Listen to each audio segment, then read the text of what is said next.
Muy bien, vamos a abrir la Biblia en el Salmo 143. Salmo 143. Hemos titulado este mensaje, Enséñame tu voluntad. Enséñame tu voluntad. Y vamos a leer del versículo 1 al 10. Salmo 143, versículo 1 al 10.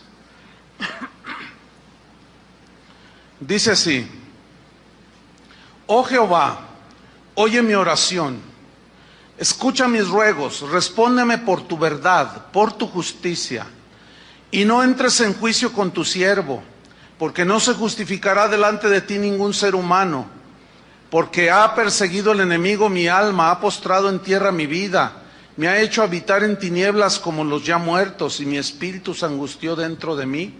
Está desolado mi corazón. Me acordé de los días antiguos, meditaba en todas tus obras, reflexionaba en la obra de tus manos.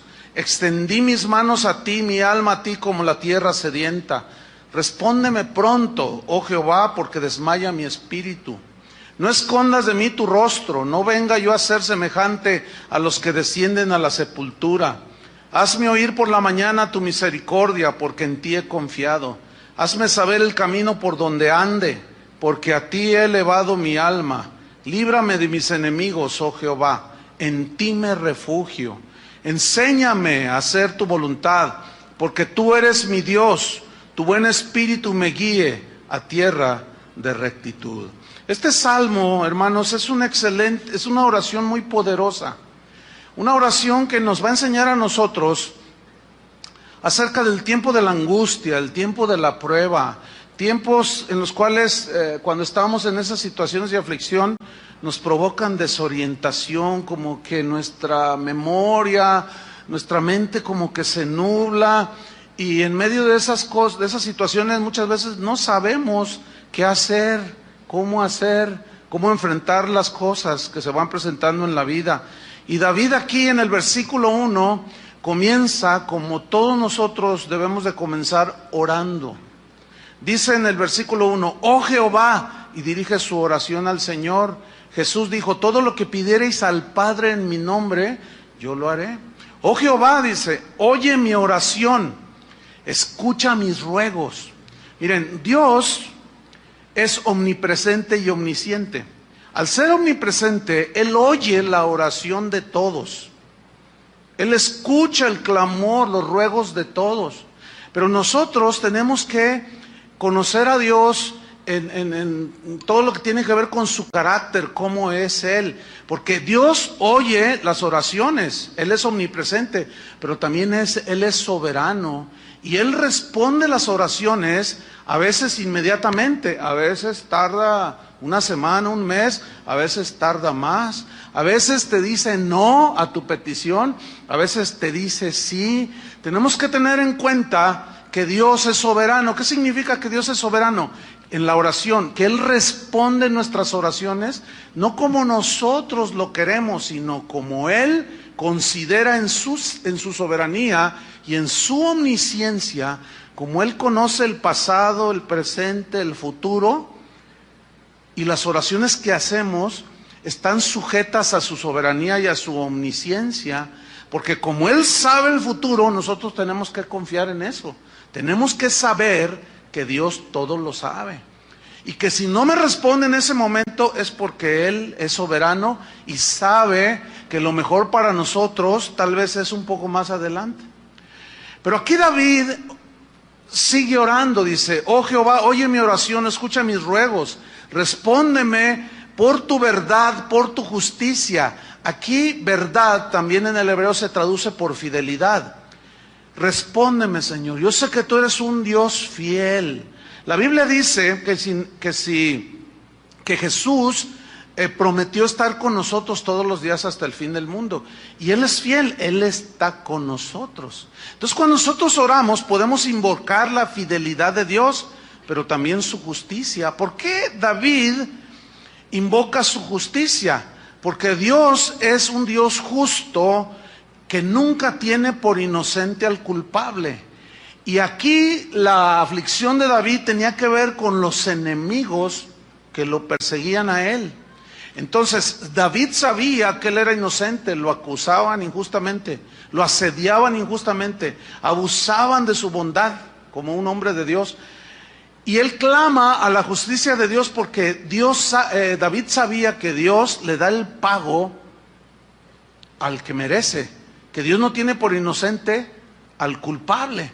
Entonces David invoca su justicia. ¿Por qué? Porque David sabía que nosotros no debemos de vengarnos de los que nos dañan o los que nos afligen, porque la Biblia dice, mía es la venganza, dijo el Señor, yo pagaré. Entonces a nosotros se nos prohíbe tomar venganza contra los que nos atacan, nos asedian, nos lastiman, nos meten en tribulación, etcétera.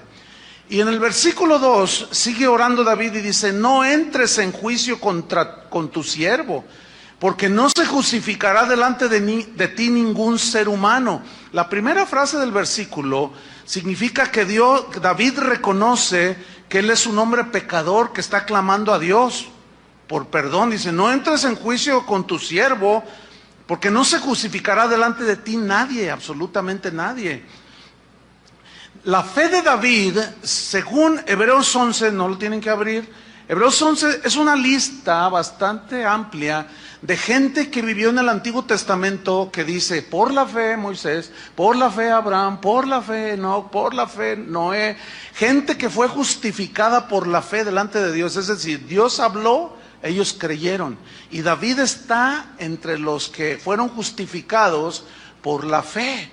Romanos 5:1, no lo busque, Pablo dijo, justificados pues por la fe, tenemos paz para con Dios por medio de nuestro Señor Jesucristo. Entonces, los que hemos sido justificados por medio de la fe, tenemos libertad para entrar a la presencia del Padre. ¿Qué significa ser justificado? Significa que Dios ya no te atribuye pecado alguno. ¿Por qué? Porque en el momento en que tus pecados, tú te arrepentiste, tus pecados han sido lavados con la sangre de Cristo. Y eso es lo que la Biblia me habla como justificados. O sea que Dios ya juzgó tus pecados cuando creíste en Jesús, fueron juzgados en la cruz. En ese momento se imparte la sangre de Cristo, que es para perdón de pecados, porque hemos creído. Y eso nos da la paz con Dios. Y podemos orar como oraba David. Era un hombre justificado, aunque él vivía bajo la ley. Pero él tuvo la revelación de que por medio de la fe venía la justificación. Y desde el profeta Habacuc, el justo por la fe, ¿qué? Vivirá. Entonces en el versículo 3 y 4, ahí se ve la razón de la oración. Ahí David abre su corazón y comienza continúa su oración y dice la razón de su aflicción. Versículo 3 dice, porque ha perseguido el enemigo mi alma. Aquí eran enemigos, eran personas. Por eso estaba en aflicción. Ha postrado en tierra mi vida. O sea, en tierra, ahora sí que tocó fondo en su aflicción. Vemos aquí a David manifestando estar en una situación angustiosa y desesperante. Probablemente algunos de ustedes aquí, o de los que nos oyen en internet o nos ven en video, estén en una situación desesperante, no lo sé. Si usted no está en una situación desesperante, de todas maneras escuche con mucha atención la palabra de Dios, porque esta vida se compone de momentos dulces y momentos amargos.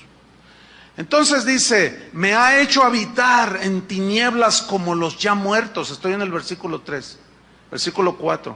Y mi espíritu se angustió dentro de mí. Está desolado mi corazón, o sea, siento soledad.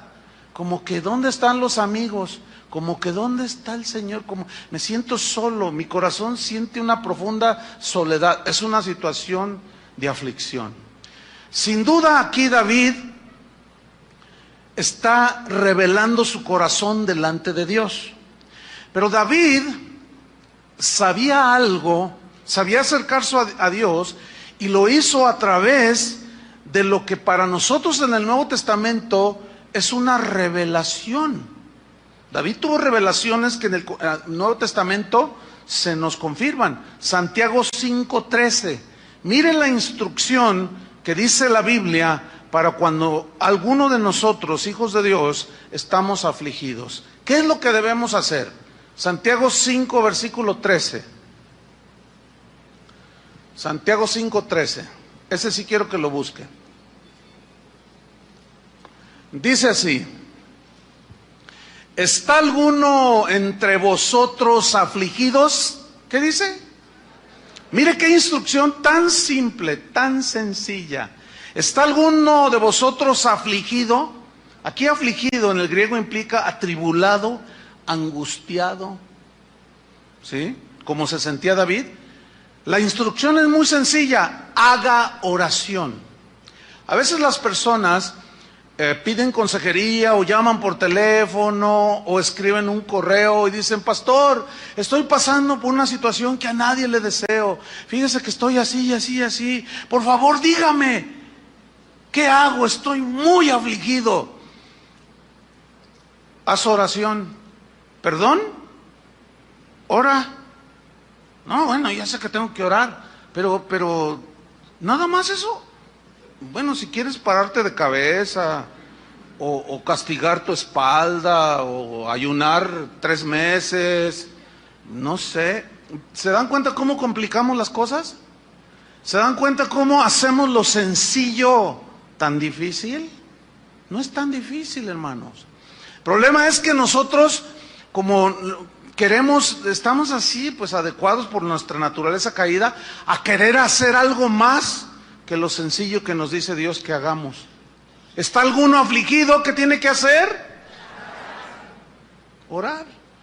¿Qué es lo que está haciendo David precisamente en este salmo? Orar. No es pecado reconocer nuestras aflicciones. No es una falta de fe reconocer que estamos tristes. No es una derrota así, que ya no hay remedio para nosotros. El hecho de reconocer que estamos en determinados momentos, que estamos hasta el polvo. No es así. Miren, desgraciadamente, doctrinas que se han infiltrado de 25 años para acá, cuando mucho 30 años, doctrinas extrañas a la Biblia, doctrinas que han enseñado a muchos cristianos no a orar, los han enseñado a declarar sobre sus vidas bendición, a decretar que todo les va a salir bien. Entonces, a los cristianos de hoy ya no se les enseña a orar, se les enseña a establecer, a decretar y a decir lo que debe suceder por un supuesto lenguaje positivo. No hace mucho, en un evento de esos, visitando una de las casas de oración, me encontré con un hermano que cuando lo vi yo mientras predicaba, me acordé de él, no, pues hace muchos años. Entonces al final se acercó a saludarme. Entonces yo lo llamé por su nombre: hermano, le dije, ¿cómo estás? Entonces me dice: estoy bendecido, victorioso y prosperado. Así, como le estoy diciendo. Y yo dije: ay, no, pues qué bueno, ¿no? Gloria a Dios. Yo dije: no, mi hermano ya está infectado con esa doctrina. Yo dentro de mí dije, ¿no? Al otro día, deliberadamente le volví a preguntar, lo saludé, le dije: oh, hermano, ¿cómo estás? Dice: estoy bendecido, victorioso y prosperado. No, pues qué bueno, ¿no? ¿Y tú cómo estás? Pues ahí la llevo. Decía: no, hermano, que sabe qué, que el Señor no sé. Bueno, llega el tercer día de conferencia, ya la última, la clausura, y ahí andaba el hermano. Yo lo vi que se acercó para saludarme y le volví a preguntar: ¿y ahora cómo estás, hermano? Y me dice: bendecido, victorioso y prosperado. Entonces yo le digo: a ver, acércate tantito. ¿Es verdad eso? ¿En serio? Y me mira, y le digo: no, ¿es verdad? Dice: bueno, mire, a decir verdad, hermano, tengo unas broncotas. Dice: mire, los hijos ya se me salieron del huacal, así dijo. Ya se me salieron de mi control, y si no están muy grandes. Mi esposa ya se me anda queriendo ir. Ah, y estás bendecido, victorioso y prosperado. Por más que has declarado, ¿qué ha pasado con tu familia? No, hermano, no te dé vergüenza. Ve con Dios y dile: estoy angustiado, derrotado, estoy hasta el piso y no hay nadie que me pueda ayudar, solo tú, Señor. Ah, qué diferente. Eso es lo que la Biblia enseña. Eso es lo que la Biblia enseña. No enseña a hacer todo ese tipo de habladurías. Hay cristianos que al encontrar el sentido, digamos la doctrina correcta, sana, de que es oración, no es declaración, es oración, de pronto se dan cuenta y me han preguntado también, pastor, ¿qué hago? No sé orar. Yo sabía declarar, yo sabía establecer, yo sabía decretar, pero no sé orar. Fíjate qué tragedia. Cristianos no saben orar por doctrinas de demonios, por doctrinas torcidas. Bueno, sigamos con David. Vamos al versículo 5. Entonces David reconoce que está angustiado, afligido, reconoce su condición, está orando con Dios, y en el versículo 5 él hace 3 cosas que nosotros podemos aprender para la oración. 3 cosas que hizo. Número 1, me acordé de los días antiguos. Número 2, meditaba en todas tus obras. Número 3, reflexionaba en las obras de tus manos. Vamos a ver brevemente cada una de ellas, de estas 3 cosas que hizo David. Número 1, me acordé. Tiene que ver con la memoria, el recuerdo, el verbo recordar.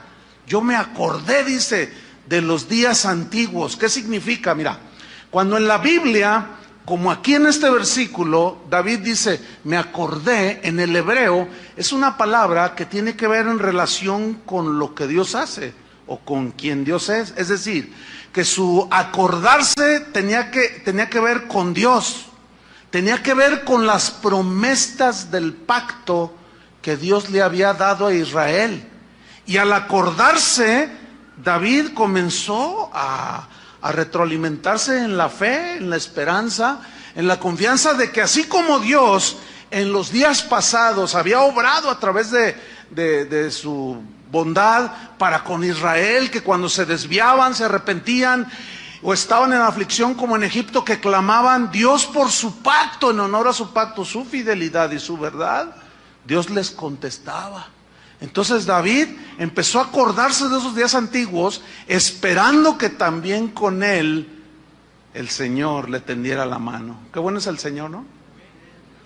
Entonces fíjese qué importante es acordarse. Si usted hace una lista en esos momentos de aflicción, de las situaciones de aflicción que ha pasado, del tiempo cuando usted se entregó a Cristo a la fecha, usted va a empezarse a acordar y va a empezar a decir, Señor, me sacaste de esta, y de esta, y de esta.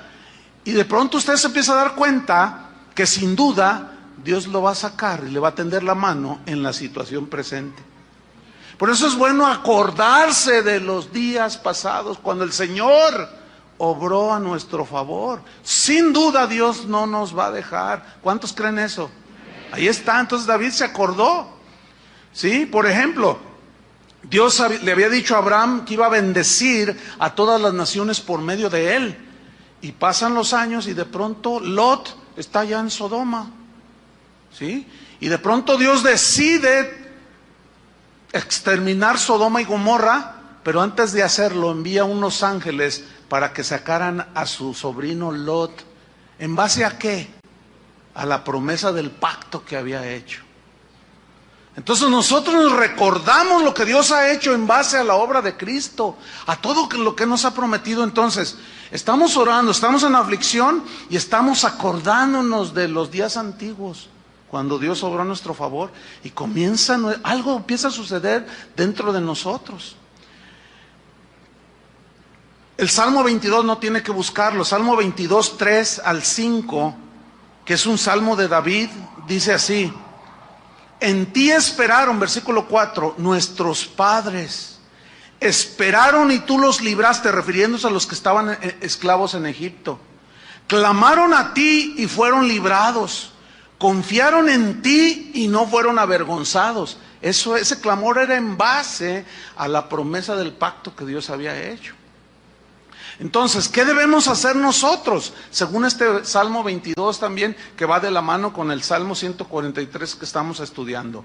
¿Qué debemos hacer? Clamar, que es lo que estaba haciendo David en este Salmo. Clamar, esperar que la respuesta, o que Dios te tienda la mano.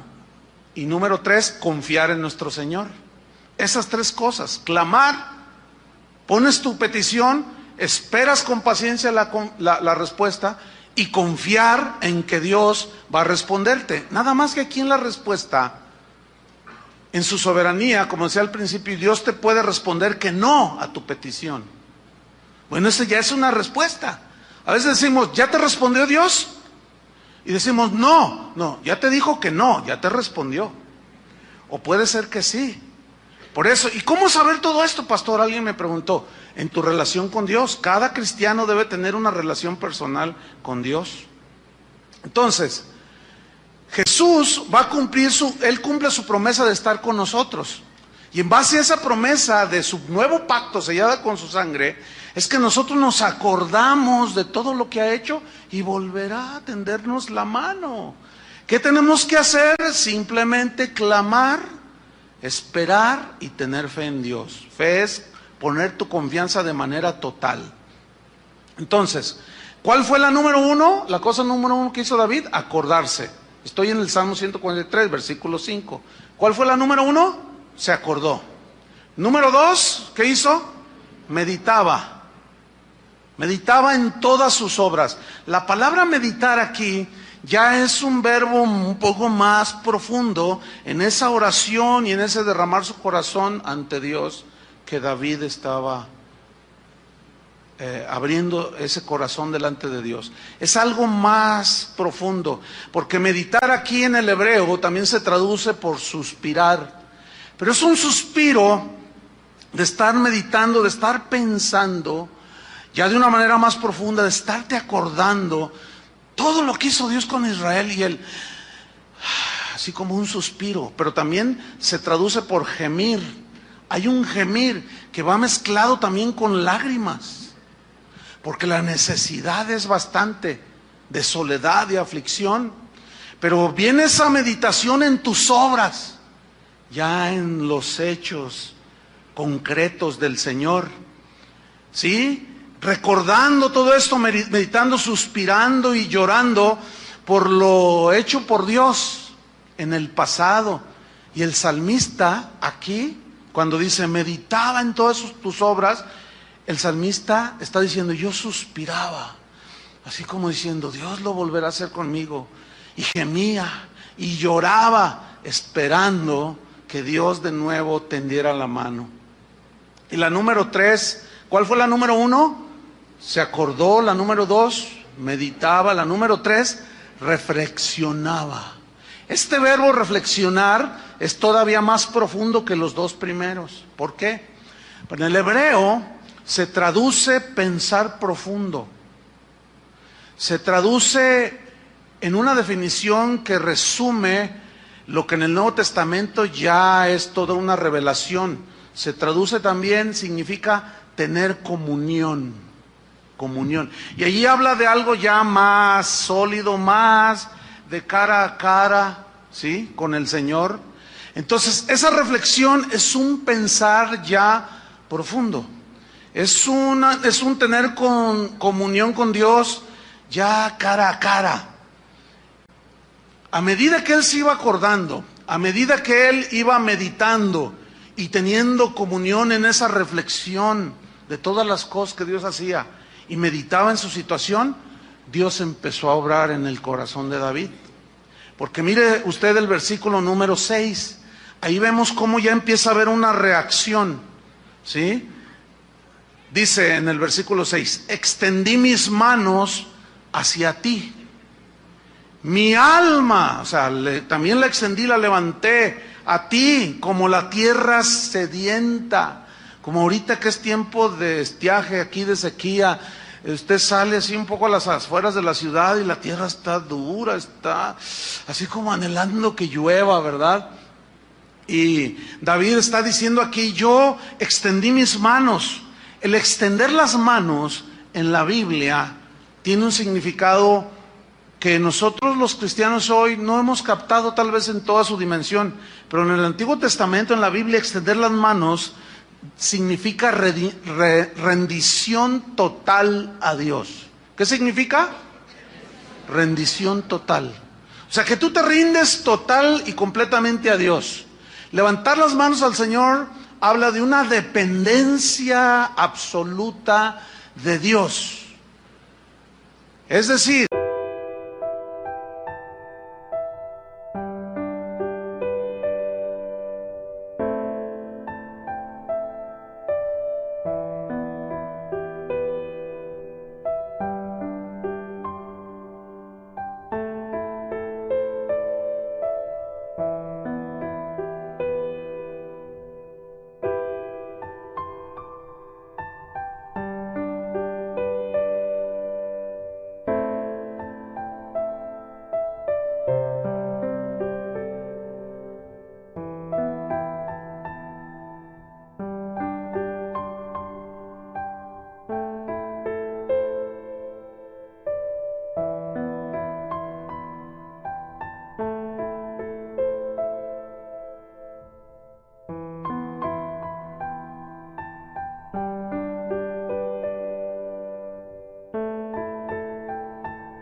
que tú reconoces que con tus recursos humanos no puedes enfrentar esta situación. Solo Dios puede, porque para Él no hay nada imposible. Nosotros, los cristianos, a veces hacemos cosas que al faltarnos conocimiento podemos caer en hasta con cierto ritualismo. Por ejemplo, durante la alabanza nos dicen un buen número de veces, levante sus manos. Y bueno, pues levanta uno las manos, pero al darles yo esta explicación, debemos de entender así cuando se nos invita a levantar las manos al Señor. En la Biblia significa ríndete completamente a Dios.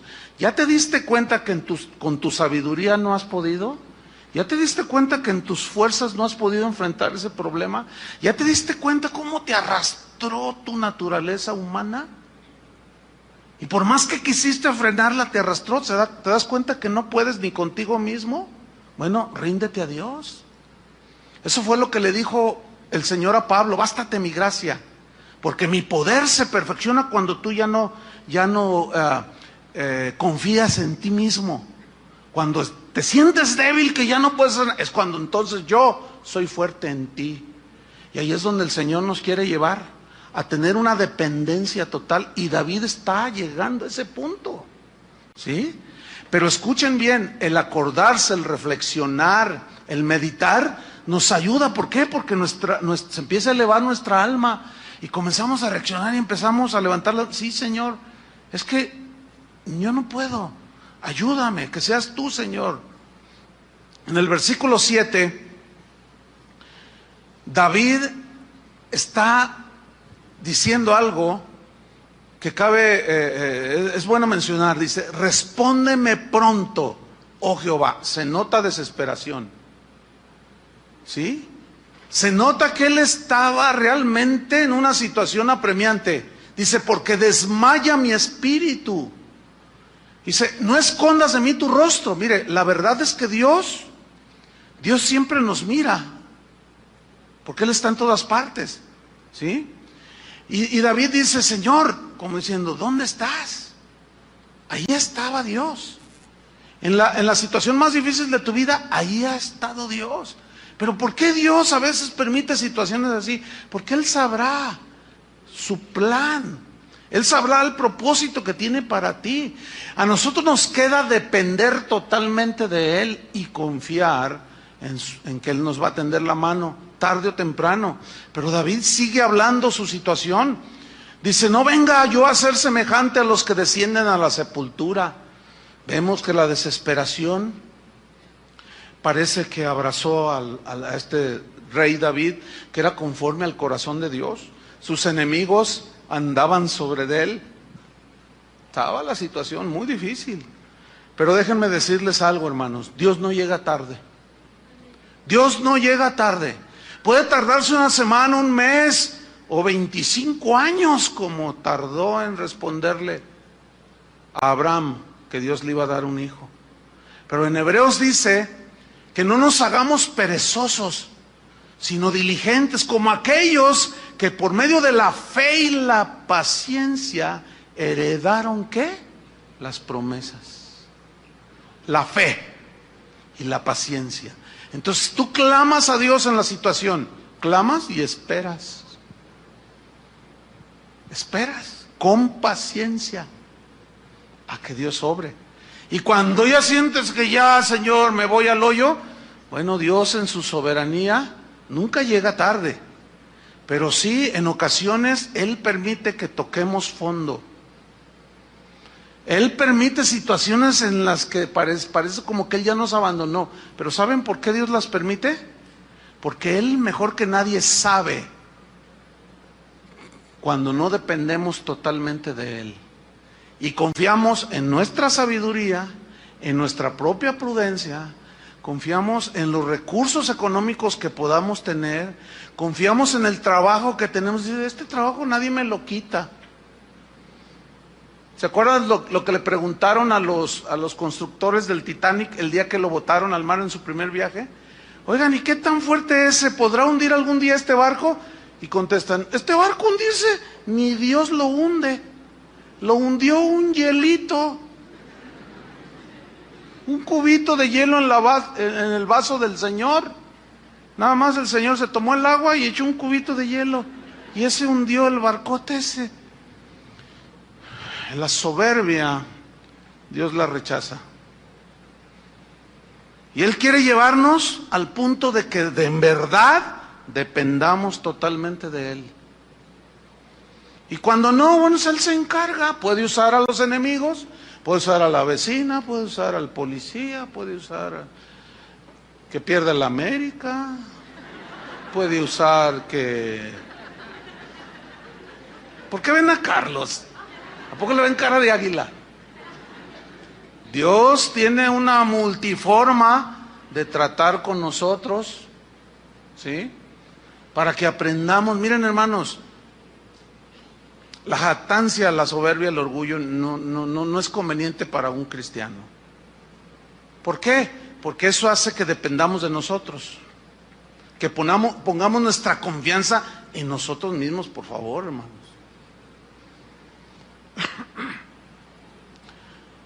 Versículo 8. Hazme oír por la mañana tu misericordia, porque en ti he confiado. Esa frase, hazme oír por la mañana, habla de que muy probablemente él estuvo toda la noche orando, esperando. Pero él invoca aquí algo que a mí me llama la atención. ¿Por qué invocó en el primer versículo invocó la fidelidad de Dios, invocó la justicia de Dios, y aquí David invoca la misericordia. ¿Por qué? Yo me pregunté, dije, ¿por qué aquí invocó la misericordia? Y bueno, la misericordia, ¿qué es? La misericordia es un atributo que Dios tiene. Dios es misericordioso, dice la Biblia. Pero la misericordia es como el último recurso que Dios usa de sus atributos para tenderte la mano. Pero misericordia, escúchenme bien lo que significa misericordia. Misericordia es tener compasión de la miseria en la que estás. Cuando hablamos de miseria, no me estoy refiriendo a la miseria económica o al no tener dinero. Porque como dijo en una enseñanza uno de los pequeños gigantes de aquí, dijo, hay algunos que son tan miserables que lo único que tienen es dinero. Es verdad. Es verdad, esa reflexión es verdad. Entonces, Dios se apiada de nuestras miserias cuando dice, Señor, por tu misericordia, o sea, estoy en una situación miserable. No económicamente, porque él era el rey. Él vivía en un palacio. Él tenía carrozas, tenía oro, tenía plata, vivía en un palacio. No está hablando de miseria económica, está hablando de su miserable condición de tristeza, de aflicción. Se sentía como un muerto ya que meten al hoyo. ¿Saben? En realidad nosotros, dice allí en la epístola de Judas, que nos salvó por su misericordia. O sea, se apiadó de nuestra vida miserable. Eso al ego no le gusta. Pero la verdad es que éramos unos miserables. En una miseria espiritual, en una miseria mental, sin capacidad para solucionar nuestros propios problemas. Eso es estar en miseria. Es no tener recursos. Y David dice, Señor, por tu misericordia. ¿Okay? ¿Qué estaba diciendo David? Reconozco mi miseria, Señor. Soy un total insuficiente. Estoy en una condición, sí soy rey, pero estoy en una condición miserable. Por tu misericordia, Señor. Y el profeta Jeremías, ese fue más allá y de una manera poética dijo aquellos inolvidables declaraciones del profeta e invocaciones. Dice, por su misericordia no hemos sido consumidos. O sea, a pesar de que somos unos miserables, por su misericordia, porque se apiadó de mi miseria, no hemos sido consumidos, dijo. Nuevas son cada mañana tus misericordias. O sea, Dios, por eso es misericordioso, se apiada de lo miserable de la situación en que podamos estar. No es necesariamente algo ofensivo o burlesco el que Dios se apiade de nuestras miserias. No, precisamente ahí resalta la bondad de su carácter, que está dispuesto a tender la mano al que reconoce que está en miseria. Espero me esté explicando para que ustedes entiendan. Entonces, dice el versículo 8, hazme oír por la mañana tu misericordia. Y luego él ratifica algo muy importante, porque en ti, dice el versículo 8, en ti he confiado. Confianza en Dios. ¿Saben que en el Nuevo Testamento la palabra fe, y en el Antiguo Testamento, tanto en el griego como en el hebreo, la palabra fe significa, así literalmente, significa confianza total en Dios? Eso es la verdadera fe. Confiar plena y totalmente en Dios. ¿En qué situaciones? En las situaciones en las que tú, en nuestra miseria, no podemos hacer nada y reconocemos. Muchos de nosotros, nuestro orgullo no nos permite reconocer que nuestros recursos no son capaces. No es inherente en nosotros la capacidad de nacer de nuevo, por ejemplo. No es inherente en el ser humano la capacidad de entender las cosas de Dios. Somos seres dependientes, dependemos de la revelación de Dios. Y Dios se reveló a nosotros cuando vino Jesucristo a esta tierra. Somos seres dependientes, dependemos del aire, de la comida, somos seres dependientes. Los salmos y muchas escrituras lo dicen. No solo dependemos del aire, dependemos de todo. Somos seres dependientes y nuestra vida depende totalmente de Dios. Y si en esa dependencia habla de nuestra insuficiencia. No somos todopoderosos. Acabo de escuchar una muy lamentable declaración de uno de esos apóstoles que andan pululando ahí en las iglesias. Él dijo así: nuestro Dios es un rey, dijo, Jesús es un rey, es el rey de reyes. Y todos los oyentes dijeron amén. Dice, entonces nosotros al ser hijos de un rey somos príncipes, dijo. Y es verdad, ¿no? Imagínate, mi papá es el rey de España. Ay, híjole, pues apantallas a todo mundo, ¿no? Entonces imagínate, Jesús, el rey de reyes, pues es nuestro rey. Pues ¿qué somos nosotros? Somos príncipes. Y tenemos que tener en nuestro corazón bien firmes y levantar el rostro. Los cristianos debemos, fíjense lo que dijo, los cristianos debemos de ser gente orgullosa de quiénes somos. Levante su rostro así con orgullo y ahí están todos. Yo cuando oí, ¿qué está diciendo este? ¿Qué está diciendo este? Sí somos hijos del rey, pero nuestro rey sufrió. Y él dijo, si a mí me lo hicieron, a ustedes también. Alguien tiene que estar equivocado, sin duda. La Biblia enseña por todo, desde el principio hasta el fin, que Dios resiste a los orgullosos, a los soberbios. Pero le da gracia, ¿a quién? A los humildes, les da favor, que es en lo que se desenlaza aquí el Salmo. Dice en el versículo 9, me faltaron un par de versos ahí en el 8. Hazme oír por la mañana tu misericordia, porque en ti he confiado. Fe. Hazme saber, fíjate su oración, hazme saber el camino por donde ande. Hazme saber, Señor, porque no sé por dónde caminar. Pero fíjate, el Señor hizo una declaración en el Antiguo Testamento. Dijo, hablando de sus hijos, dice, por más torpe que sea, no se extraviará. Porque Dios cuida a los suyos. Dios conoce a los suyos y cuida a los suyos. Los sabe cuidar bien, porque somos sus hijos. ¿Qué padres no cuidan a sus hijos? Solo los irresponsables. Y Dios no es un padre irresponsable. Y Él nos cuida, hermanos.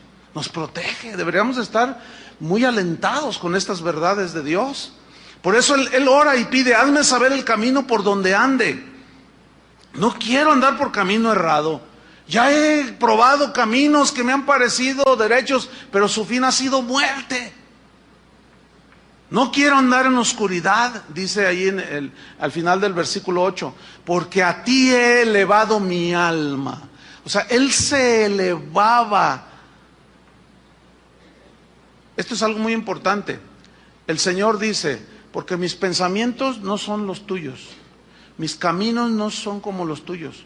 Mis pensamientos y mis caminos son más altos como están los cielos de la tierra, así son mis pensamientos y mis caminos.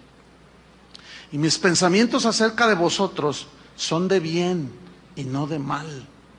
Pero necesitamos entonces nosotros elevarnos a las alturas de los pensamientos de Dios. ¿Entiende? De conocer a ese Dios que es altísimo para poder elevar nuestra alma a las alturas. Y Dios nos da una promesa: los que esperan en el Señor, los que esperan al Señor, tendrán ¿qué? Nuevas fuerzas. Levantarán sus alas como las águilas. Caminarán, correrán, no se cansarán, volarán, remontarán las alturas. Ustedes saben que en las alturas es donde se ve todo más claro, ¿no es cierto? ¿Quién es el Altísimo? Dios. Nosotros somos terrenales. Cuando nosotros nos elevamos nuestra alma,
Pablo dice, nosotros tenemos la mente de Cristo, o sea, debemos de tener los pensamientos de Cristo.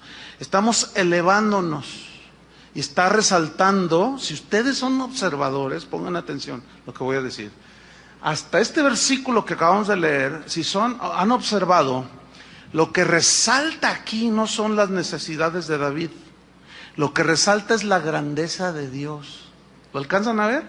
Su fidelidad, su bondad, su misericordia, su perdón, su omnisciencia, su omnipotencia, su omnipresencia. Eso es lo que está resaltando. Y cuando nosotros nos elevamos a nuestra alma, a los pensamientos del Altísimo, no sé cuántos de ustedes han ido en un avión o se han subido en un edificio alto, pero la altura máxima que vuela un avión comercial, ¿qué son? ¿10,000 pies? ¿20,000? ¿Cuánto? 50,000 pies. O sea, estamos hablando de varios kilómetros de altura. Bueno, las veces que me ha tocado a mí pues, observar hacia la tierra, bueno, depende de la altura, es lo que alcanzas a ver, pero cuando va en su máxima altura el avión, nada más se ve verde si está verde, pero no se ven detalles, ¿sí? Cuando va a 10,000 pies se alcanzan a ver las casas, ¿sí? Cuando va despegando el avión se ven los tinacos de las casas. ¿Qué quiero decir con esto? Que mientras más alto eleves tu alma a Dios, más pequeñita se hace tu necesidad. Y resalta la grandeza de Dios. Espero que estén entendiendo, porque nuestra naturaleza humana nos lleva a nada más ver lo terrenal a nuestro alrededor y no alcanzamos a levantarnos. Por eso David decía, he elevado mi alma hacia ti. Vayamos al Altísimo, hermanos.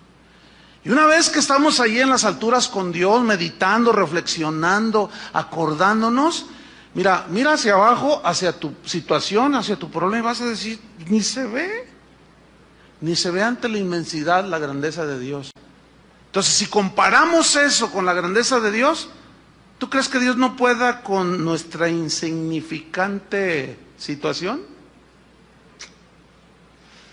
¿Saben qué produce eso? Bueno, al menos en mí, no sé en ustedes, ¿no? Pero en mí produce una fe bien sólida,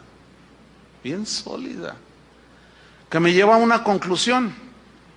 Si Dios tiene todo en control, yo debo de descansar. Por eso dice en Hebreos, a través de la fe y la paciencia, heredamos las promesas del Señor. ¿Cuántos le dan gracias por eso? Sigamos para finalizar en el versículo 10. Bueno, el versículo 9 dice, líbrame de mis enemigos, que era la razón de su aflicción. Oh Jehová, en ti me refugio. Esa frase, en ti me refugio, aquí refugio no es la marca de un tequila, porque algunos van y se refugian en el tequila, o en la droga, o no. El cristiano, ¿en quién se refugia? En Dios. Fíjate, en el cristiano, el efecto que causan las aflicciones, en el que es nacido de Dios, es contrario al efecto que producen las aflicciones en el que no es hijo de Dios.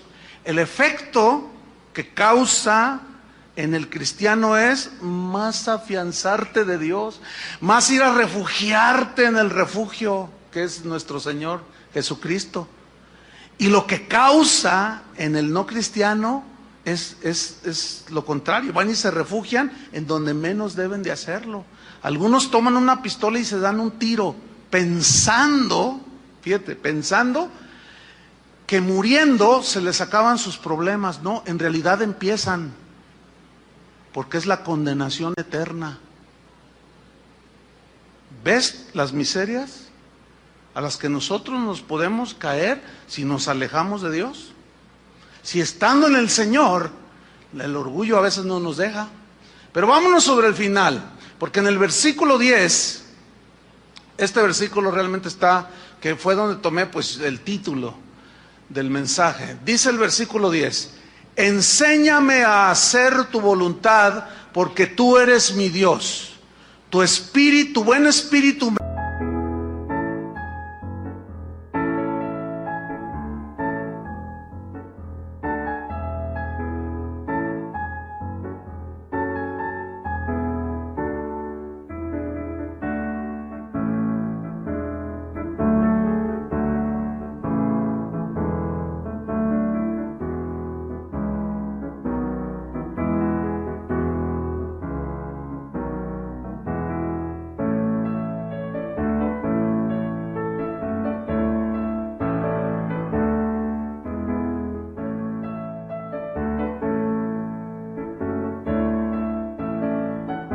guíe a tierra de rectitud.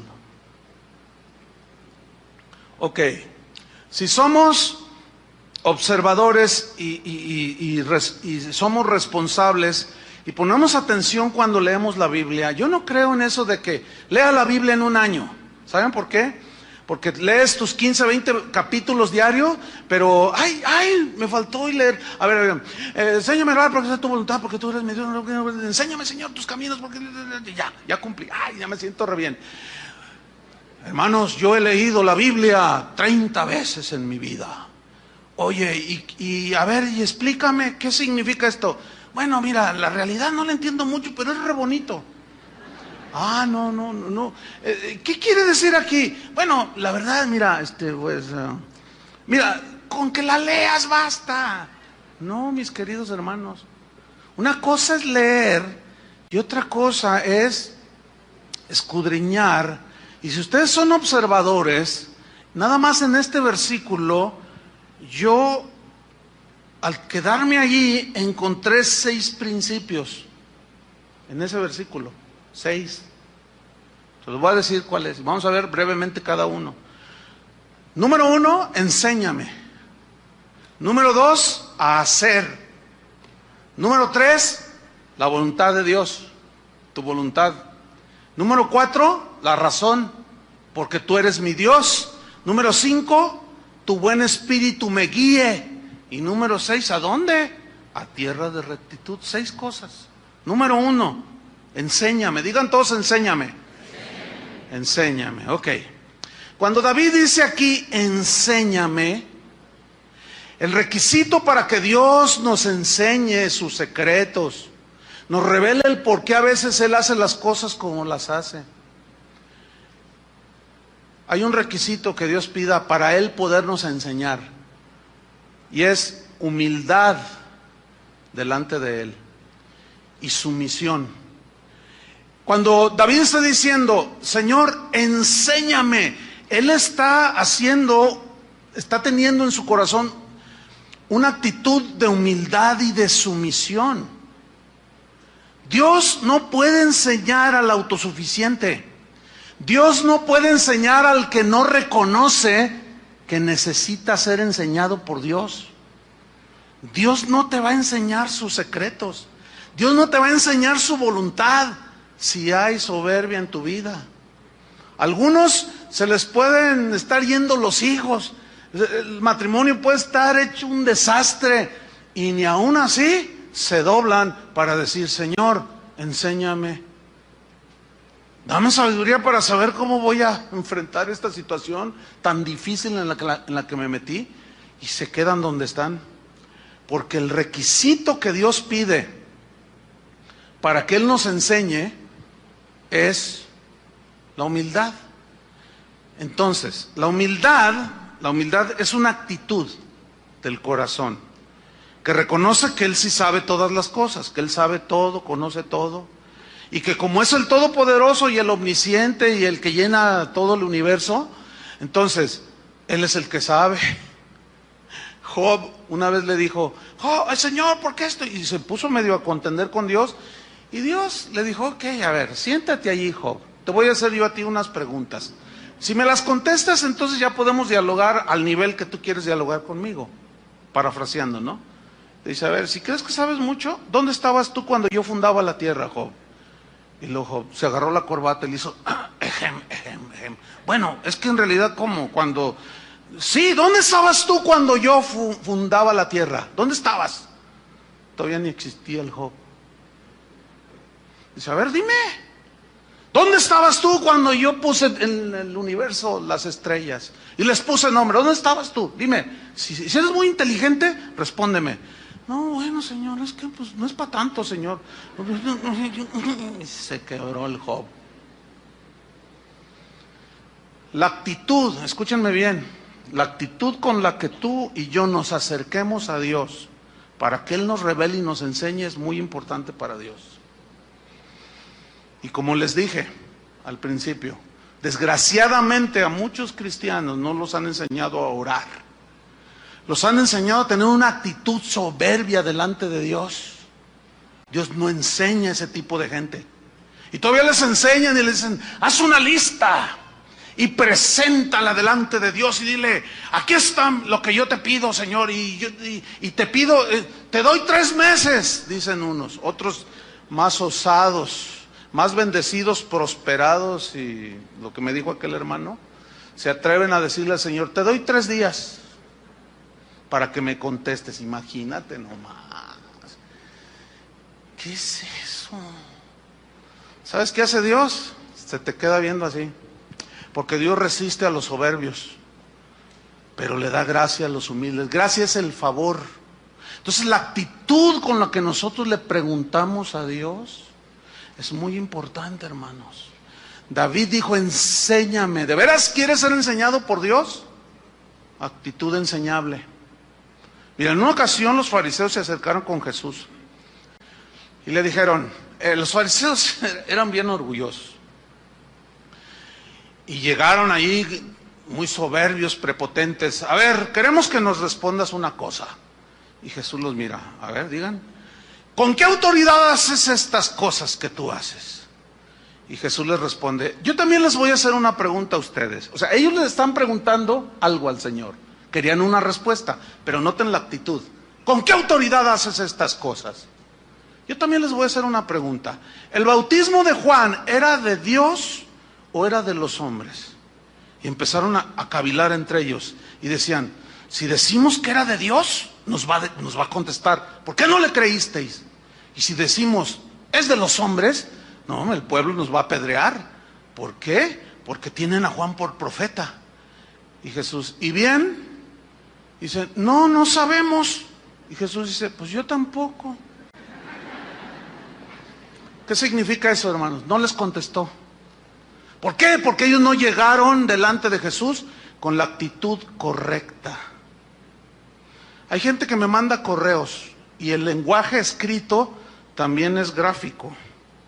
También hay palabras que se pueden usar que están evidenciando la actitud.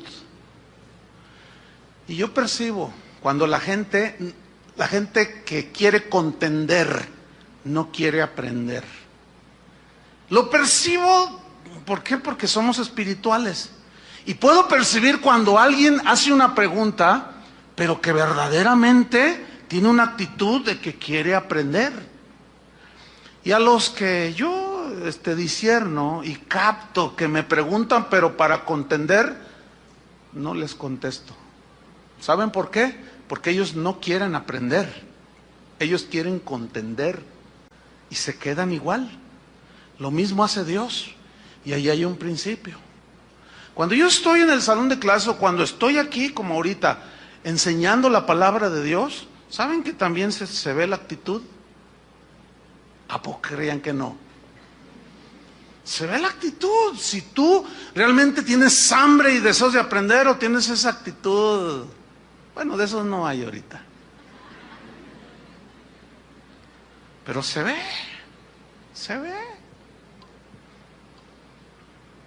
Una vez estábamos en un evento y pues, mi esposa y yo éramos los que iban a enseñar y se sube mi esposa y estaban ahí unas personas y la actitud así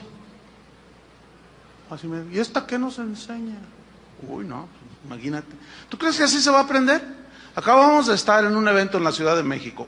Fue un evento para mujeres, para damas, mujeres cristianas y no cristianas. Pero a mí me invitaron también a dar algunas 2, 3 enseñanzas. Pero yo escuché a 3 oradoras. La esposa del pastor de allá, mi esposa y Janet Arroyo. Y yo las oía y yo decía, ¿y qué estoy haciendo aquí? En serio, ¿qué estoy haciendo aquí? O sea, yo meditaba y decía, ¿qué estoy haciendo aquí? Si tienen una palabra, pero bueno, me invitaron y bueno, pues fueron muy amables y me acompañaron a mi esposa.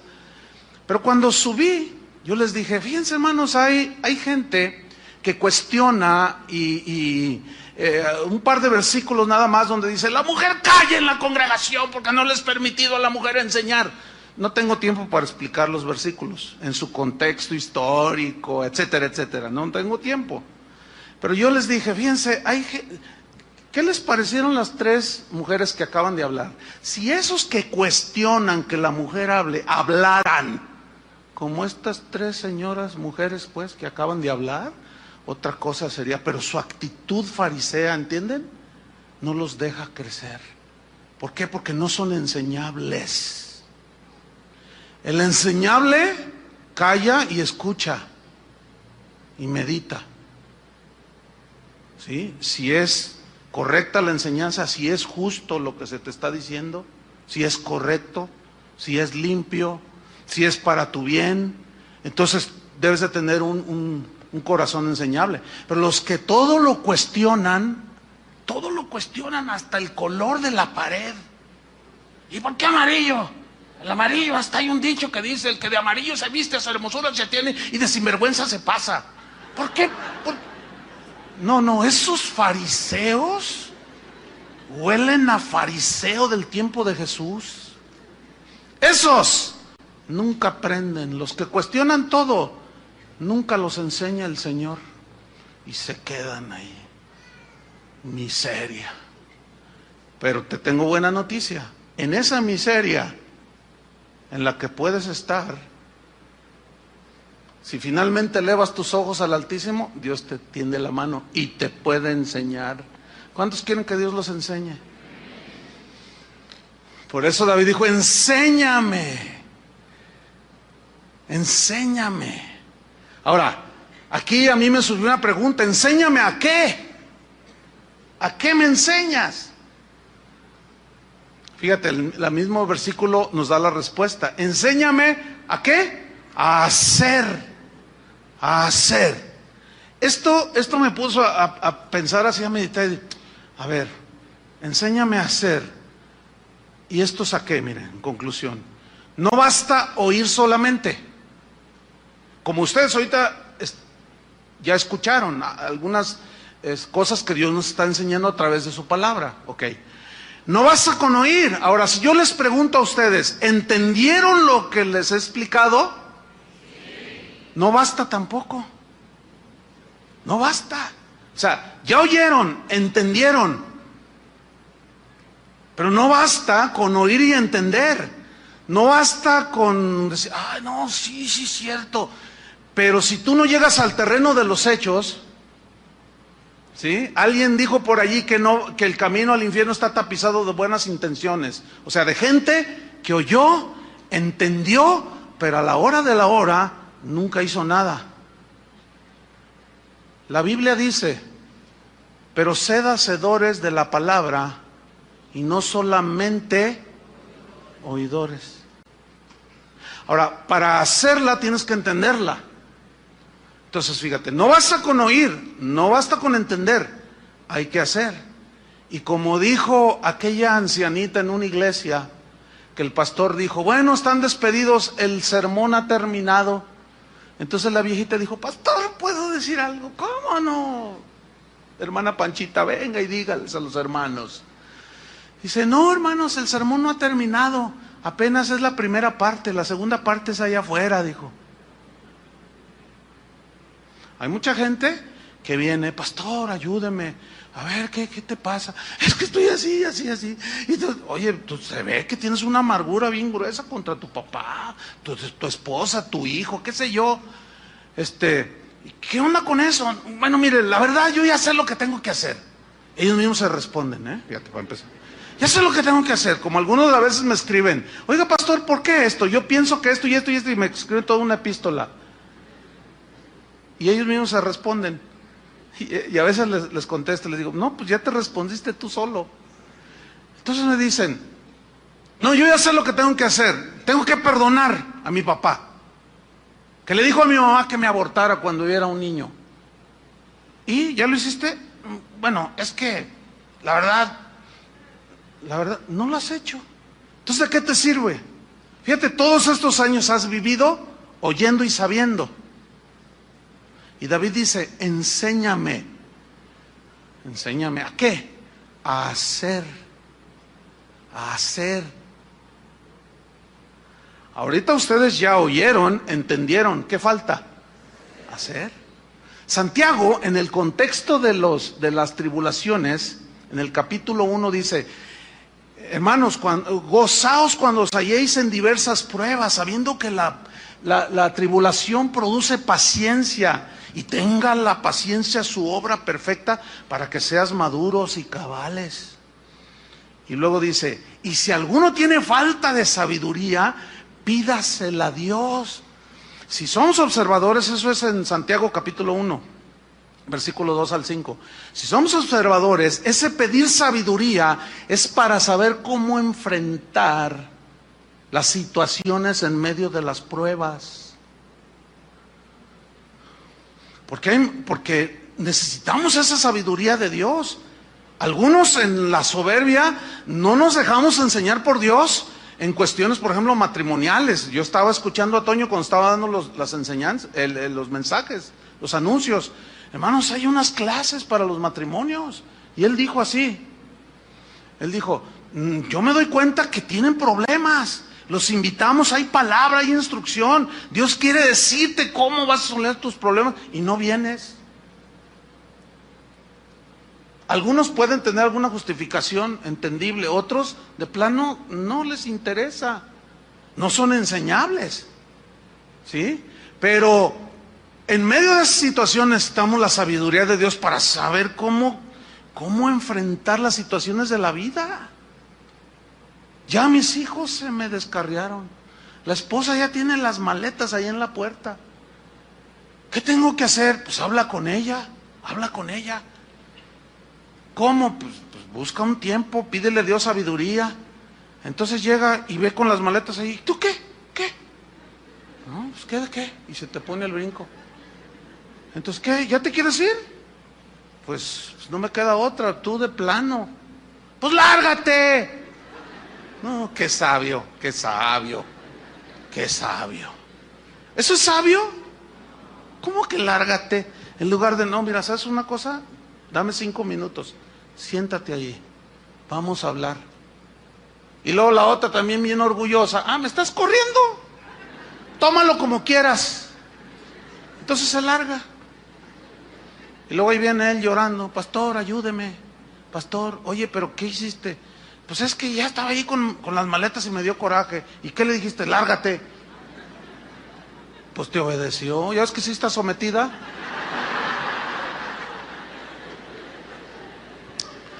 Si alguno tiene falta de sabiduría, pídala a Dios. Por eso David en este salmo nos está dando toda una enseñanza al Espíritu Santo, hermanos. Enséñame a hacer, ¿pero hacer qué? El número 3, tu voluntad. ¿Hacer qué? Tu voluntad. Eso es algo muy, muy importante. Muchos de nuestros problemas, hermanos, son el resultado de hacer nuestra propia voluntad. De por sí nuestra condición humana, con muchas deficiencias, nos mete en problemas, el pecado nos mete en problemas. A eso hay que añadirle que hemos hecho muchas decisiones en nuestra vida. Yo tengo 56 años.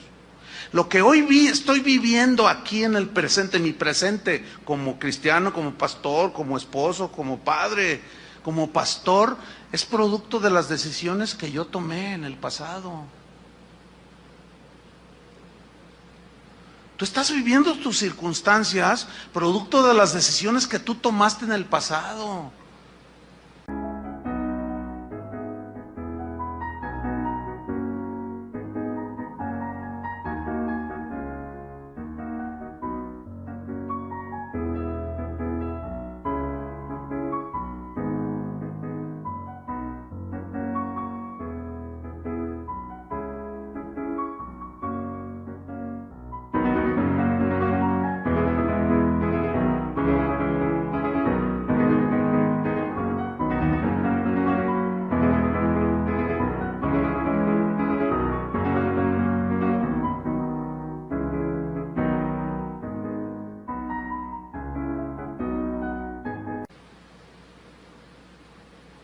Y yo me he dado cuenta cuando he tomado decisiones de mi propia iniciativa, cuando he hecho mi voluntad. Y las consecuencias tengo que asumirlas. Entonces, nosotros mismos somos los que nos metemos la mayoría de las veces en broncas, en problemas. ¿Por qué? Porque a fin de cuentas hacemos lo que nos da nuestra gana, nuestra voluntad. Dios dice una cosa y nosotros decimos, sí, pero yo pienso que es mejor esto. Ok, bueno, está bien. Por eso David dijo, enséñame a hacer, ¿qué? Tu voluntad. ¿Se acuerdan de Jesús cuando estaba ahí en Getsemaní? Que sudaba como gotas de sangre por la presión, la aflicción, la tribulación en la que estaba, lo que venía al siguiente día, la crucifixión. Y él en su humanidad clamó y dijo, Padre, si es posible, pasa de mí esta copa. Fíjate qué oración que desconcierta a algunos. ¿Cómo? ¿Cómo él está diciendo que si había alguna posibilidad de no ir a la cruz? pues eso es lo que está orando. Y a algunos los desconcierta. ¿Pero por qué? Es que no toman en cuenta que Jesús también era humano, que estaba sufriendo y sudaba literalmente como gotas de sangre. Pero finalmente dice, pero no se haga mi voluntad, sino la tuya.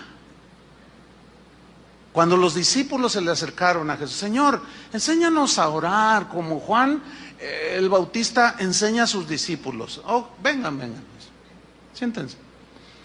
Cuando ustedes oren, oren así y digan, Padre nuestro que estás en los cielos. ¿Se acuerdan de esa oración que no necesitamos ni citarla ni verla en la Biblia? Nos la sabemos de memoria. Padre nuestro que estás en los cielos. ¿En dónde? Arriba, el Altísimo. Nosotros estamos en la tierra. Santificado sea tu nombre, santo, puro, limpio, no hay otro como tú. Venga a nosotros tu reino. ¿Qué significa esa frase tan mal entendida? Venga a nosotros tu reino. Un reino es gobernado por un rey. Ese rey dicta leyes que gobiernan para el bien común de los que viven en ese reino, ¿sí? El reino de Dios está gobernado por un rey y ese es el Rey de Reyes, Jesucristo. Y sus leyes es su palabra, sus mandamientos. Entonces cuando Jesús les dice, ustedes oren así, gobierna tú dentro de mí.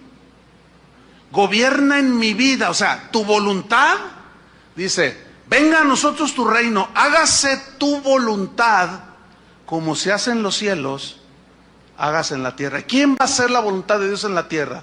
¿Los que siguen al diablo, a la carne y andan en todos sus rollos? No. ¿Quiénes? Se entiende que los hijos de Dios, en quienes reina Jesús en sus corazones. Entonces cuando dice, venga a nosotros tu reino, es gobierna tú, Señor. Tu voluntad sea hecha en mi vida. Nosotros estamos aquí para obedecer la voluntad del Padre. El mismo Jesús dijo, yo no vengo a hacer mi propia voluntad. El Padre es el que me dijo, haz esto y yo hago la voluntad de mi Padre. Está Jesús hablando que como el Hijo de Dios era total sumisión a la voluntad del Padre.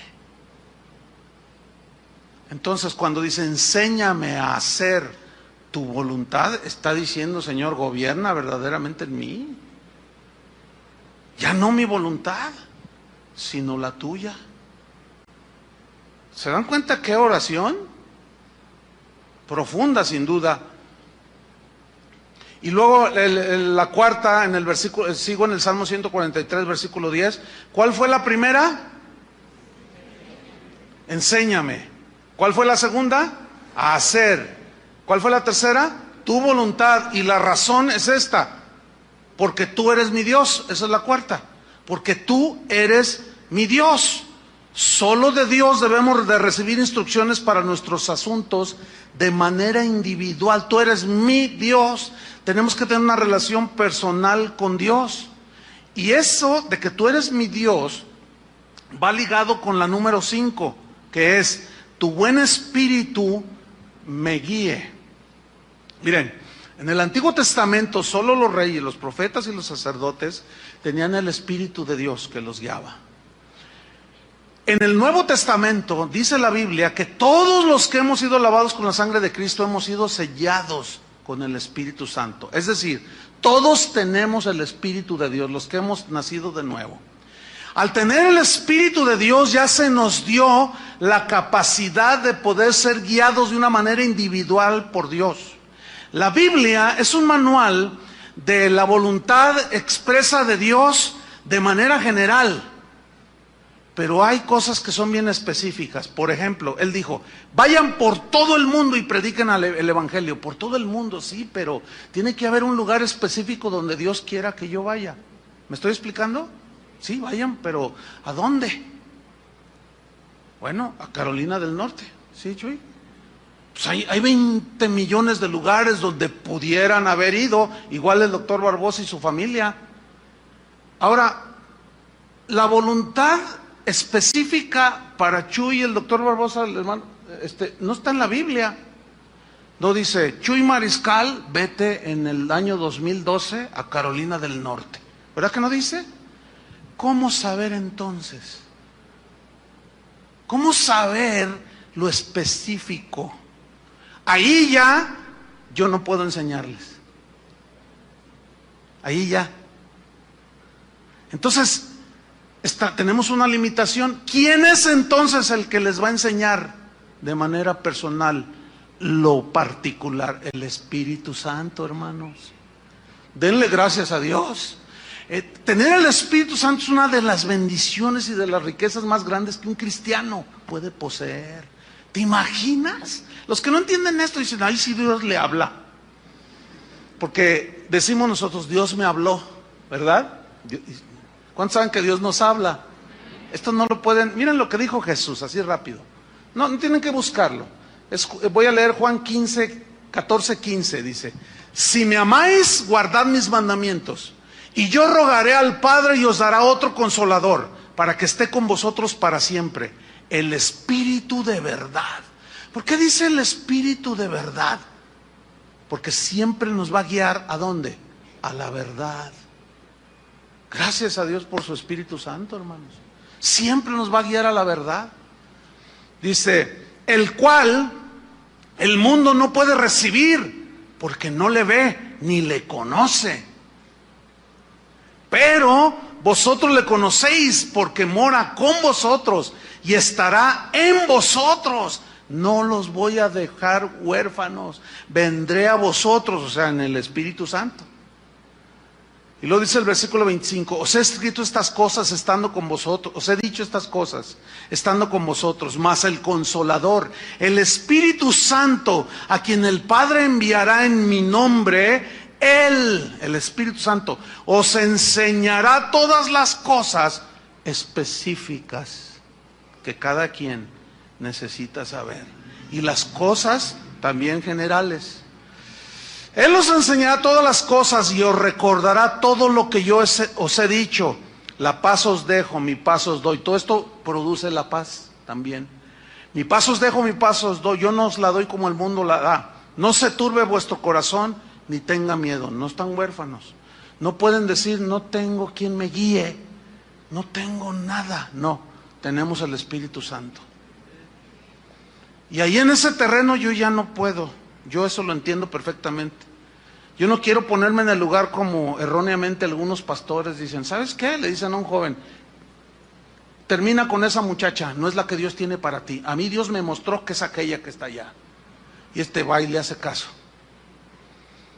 Entonces, ¿en balde está el Espíritu Santo? Pues parece que sí. Lo que sucede es que ese pastor o esa gente que se mete en los terrenos individuales, en la vida personal de la gente, no ha entendido que el Espíritu Santo puede guiar a todos en las cosas personales. ¿Qué carrera debo estudiar? Pregúntale a él. ¿Hago o no hago este negocio? Híjole, pues es que si yo te digo que sí y no es. ¿Me estoy explicando? Por eso David decía, tu buen espíritu me guíe. Y luego dice, ¿a dónde? ¿A dónde? Porque luego fíjate, aquí el doctor Barbosa me estaba diciendo que el otro día alguien lo visitó ahí en su consultorio y le dijo, oiga, pues me deja orar por usted, miembro de otra congregación. Y le dice, sí, ¿cómo no? Ore por mí. Dice, y oró, termina de orar, dice, tengo una palabra para usted. Ah, pues dígamela, le dice el doctor Barbosa. Y le dice este hermanito, dice, pues el Señor me puso en mi corazón que te dijera, salte de casa de oración. ¿Verdad que hasta se siente así como... ¿sí? Imagínense que él se deja guiar por esa torpeza de ese hermano. Cuando ya estaban pastoreando una iglesia, cuando el Señor les habló claramente, y luego llega uno diciendo, el Señor me dijo, el Señor no se contradice, mis queridos hermanos. Por eso cada uno debe de tener esa comunión con Dios. ¿Entiende? ¿Qué voy a hacer? ¿A dónde me voy allá? ¿Me cambio acá? ¿Qué debo de hacer? ¿Tienes el Espíritu Santo? Pablo obedeció y fue a predicar a muchos lugares. Y hay un par de escrituras en el libro de los Hechos que dice: intenté ir a Bitinia a predicar el evangelio y el Espíritu Santo me lo prohibió, dice. Entonces parece como que el Espíritu le prohibió, si es precisamente el Espíritu quien nos impulsa a ir a predicar. Sí, pero la dirección específica de a dónde, Pablo la estaba descubriendo. Dice: después intenté ir a Misia y el Espíritu me dijo que no. Y me quedé así, y de pronto, dice, tuve una visión, un macedonio que me dijo: ven y ayúdanos. Entonces entendí que el Señor quería que fuéramos a Macedonia. Y allá van, y allá era. O sea que en la búsqueda de la voluntad particular de Dios nos podemos equivocar, pero como tenemos al Espíritu Santo, denle gracias a Dios, el Espíritu nos frena o nos impulsa, ¿sí? Hay cristianos que están en la búsqueda de Dios y como se expusieron a enseñanzas de que tú declares, que tú lo otro, el Señor está haciendo que no, y empiezas no. Dios cierra las puertas, te está diciendo evidentemente que no, porque Él es el único que cierra o abre puertas, según Apocalipsis. Él es el único. Entonces están cerradas las puertas, ya estás tú pateando las puertas. Y en el nombre de Jesús, yo declaro, yo en el nombre, y ahí están peleándose con Jesús, como Pablo persiguiendo a los cristianos. Pablo, dura cosa te es darle puntapiés al aguijón. Tú solo te estás dañando, nunca vas a poder conmigo. Hermanos, enséñame a hacer tu voluntad, porque tú eres mi Dios. Guíame, tu buen espíritu me guíe, ¿a dónde? A tierra de rectitud, hacia lo recto, lo bueno. Dios siempre nos va a guiar hacia lo bueno, lo sabio, lo justo, lo prudente. ¿Cuántos le dan gracias a Dios? Ya saben lo que hay que hacer cuando estén tristes. Ahí está. Oremos. Señor, te damos muchas gracias por tu palabra. Gracias porque ella verdaderamente es nuestra luz. Verdaderamente tu palabra, Señor. Pero tu buen espíritu también, Señor. Gracias, Padre, porque sabemos, entendemos que las aflicciones son parte de la vida de un cristiano en esta tierra, Señor. Pero David, por el Espíritu que lo inspiró, escribió este salmo y dejó escrito para que nosotros aprendiéramos. Y él derramó su corazón y no escondió su verdadera situación delante de ti. Y empezó a acordarse, a meditar, a reflexionar. Y empezó a profundizarse y su alma empezó a elevarse a las alturas contigo. Y comenzó a rendir. En su corazón empezó a invocar tu misericordia. Reconocía su condición de miseria. No podía él solo, Señor. Pero David terminó diciendo: enséñame, Señor, de verdad. Quiero conocer tus caminos, quiero conocer tu voluntad. Pero no solo conocerla, enséñame a hacer tu voluntad, no mi voluntad. Porque tú eres mi Dios, tú eres quien debe reinar en mi corazón. Y el Espíritu Santo que has hecho morar en cada uno de nosotros nos guíe a tierra de rectitud. Hacer siempre lo bueno, lo justo, lo puro. Tu voluntad agradable y perfecta, Señor. Y ahí es donde ningún maestro, ningún pastor, ningún apóstol, nadie puede intervenir. Ahí solo el creyente y el Espíritu Santo que mora en él. Señor, sin duda, cada uno de nosotros tiene algunas cosas específicas que necesitamos saber de tu plan para nosotros, de tu voluntad para nosotros. Yo te pido, Señor, orando así como Jesús oraba, no estamos huérfanos en base a esa oración. El glorioso Espíritu, el Consolador que habita dentro de nosotros, nos guíe a tierra de rectitud, Padre. Esa es nuestra oración. Danos sabiduría para que en medio de los problemas, las aflicciones, sepamos cómo conducirnos. Por eso Santiago añadió, gócense en medio de la prueba, porque ahora ya conocemos más, tenemos más revelación en el Nuevo Testamento. Gracias, Padre, por enseñarnos. Gracias porque tu Espíritu jamás se irá de nuestro ser. Eso significa que tenemos guía segura hasta el último día de nuestra existencia en esta tierra. En el nombre de Jesucristo, Padre, recibe nuestra gratitud, nuestra acción de gracias. Y terminamos diciéndote, Padre, síguenos enseñando, Señor. Síguenos guiando. En el nombre de Jesús te lo pedimos, Señor.